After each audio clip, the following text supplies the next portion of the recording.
సమాజం మొత్తం కూడా నిరూపించినటువంటి పరిస్థితి. ఇట్లాంటి మతపరమైన విద్వేషాలు కావచ్చు ఇవన్నీ కూడా, ఎందుకంటే అందరం సోదర భావంతో ఉన్నాం. మీరు కూడా మొదటి నుంచి అట్లాగే అందరితో మెలగడం కావచ్చు.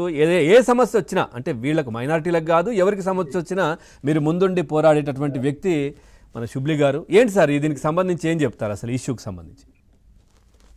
సార్, అందరికన్నా ముందు ఏబిఎన్ ప్రేక్షకులందరూ కూడా నమస్కారం అండి. ఈరోజు నిజంగా మనం ఒక్క మాటలో చెప్పాలంటే కనుక, ఏదైతే ఈ దేశం యొక్క పునాదుల్లో, ఏదైతే ఈ దేశం యొక్క ప్రతి రక్తపు బొట్టులో, ఏదైతే ప్రతి మనసులో కూడాను ఉన్నటువంటి ప్రేమ, అభిమానం, ఆప్యాయత, భిన్నత్వంలో ఏకత్వం, ఏదైతే ఈ అంశాలు ఉన్నాయో వాటన్నింటినీ కూడాను తట్టి లేపినటువంటి సంఘటన ఈ వలి గారి సంఘటన, ఈ కోవా బన్ను అంశం.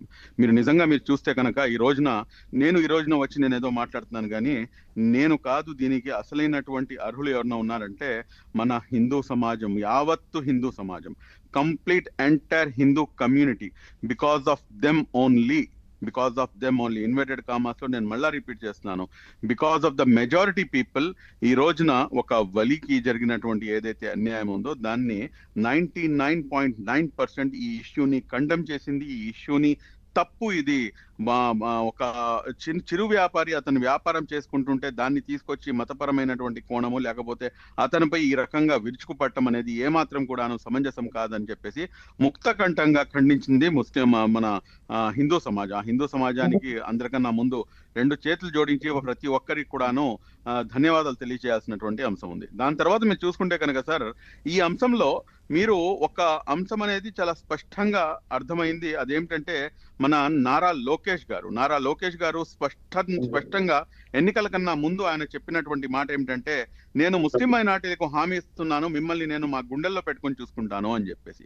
ఎస్, మాట ఇచ్చి మడమ తిప్పకుండా ఇచ్చిన మాటకి కట్టుబడి ఈ రోజున ముస్లిం మైనార్టీ వర్గానికి అండగాను, నేను మైనార్టీ వర్గం లేకపోతే ముస్లిం వర్గం అని చెప్పేసి చెప్పడం కన్నాను, మానవతా సమాజానికి, మానవత్వానికి అండగా నిలిచినటువంటి వ్యక్తి నారా లోకేష్ గారు అని చెప్పడంలో ఏమాత్రం అతిశయోక్తి లేదు.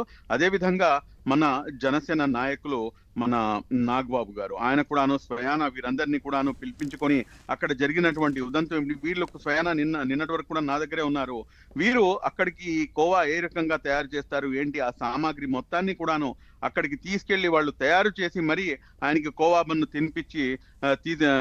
తినిపించడం జరిగింది. ఆయన మేము ఉన్నాము, మీకు ఎటువంటి ఇబ్బంది లేదు అని చెప్పేసి ఒక భరోసా అనేది కల్పించారు.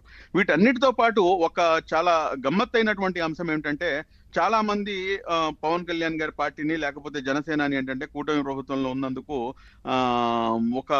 అంటే నేను సనాతని అని చెప్పేసి ఆయన చెప్తారని చెప్పేసి ముస్లింలకు వ్యతిరేకి అని చెప్పేసి ఒక ముద్ర వేసే ప్రయత్నం చేస్తారు. కానీ ఇక్కడ మీరు గమనించాల్సినటువంటి అంశం ఏంటంటే, ఆయన అందరికన్నా ముందు ఆయన పార్టీకి చెందినటువంటి శ్రీరాముల వారు, ఆయన పేరు కర్నాటి శ్రీరాములు ఆయన పేరు. ఆ కర్నాటి శ్రీరాములు గారు ఏం చేశారంటే, ఈ అంశాన్ని జనసేన పార్టీ దృష్టికి తీసుకెళ్లి జనసేన పార్టీకి దగ్గరలో ఆయన ఈ అంశాన్ని అని తీసుకెళ్లారు.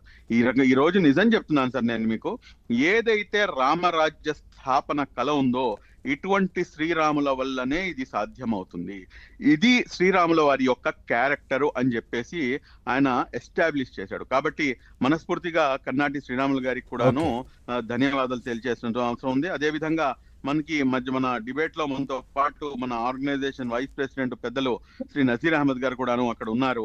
ఆయన వీరందరికి కూడాను భరోసా కల్పించి, ఎందుకంటే ఆయన ఆత్మకూరులోనే లోకల్ గా ఉంటారు, వెలుగోడికి ఆత్మకూరుకి కేవలం 20 కిలోమీటర్ల దూరమే. ఎప్పుడైతే ఈ సంఘటన జరిగిందో దాదాపు 5-6 రోజుల నుంచి పరస్పరం అందరూ కూడా మాట్లాడు వీళ్ళందరికీ కూడాను ఒక చోట చేర్చి వీరికి ఎటువంటి ఇబ్బంది రాకుండా, ఎందుకంటే వీరు మీడియా ఫేస్ కాదండి, వీళ్ళ దగ్గర ముందు మైక్ పెట్టేసి వీళ్ళకి ఏమైనా మాట్లాడితే, అతను చూడండి ఆ రోజు ఎంత అమాయకంగా అతను తింటూ కళ్ళెమట నీళ్లు పెట్టుకున్నాడు. ఇది మొత్తం సమాజాన్ని కూడాను కలిసివేసింది.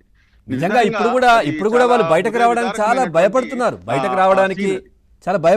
బయటకు రావడానికి ఎవరితోనైనా మాట్లాడడానికి కూడా.